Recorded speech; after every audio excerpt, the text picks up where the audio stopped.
अस्सलामुअलैकुम दोस्तों, welcome back to our channel find Urdu.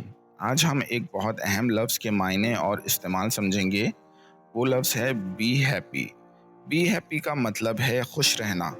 जब आप खुश होते हैं तो आपका दिल खुशी से भर जाता है और आप अपनी ज़िंदगी के हर लम्हे को खुशी से गुजारते हैं।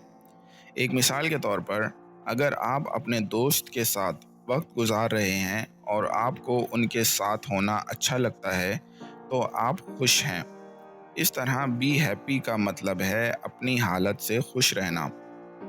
I just got a promotion at work, I am so happy. मैंने सिर्फ काम में इजाफा पाया है, मैं बहुत खुश हूँ। तो याद रखिए, बी हैप्पी का मतलब है खुश रहना और अपनी ज़िंदगी को हर पल खुशी से गुजारने की कोशिश करना। मुझे उम्मीद है अब आपको बी हैप्पी का मतलब समझ में आ गया होगा। मिलते हैं नेक्स्ट वीडियो में। शुक्रिया।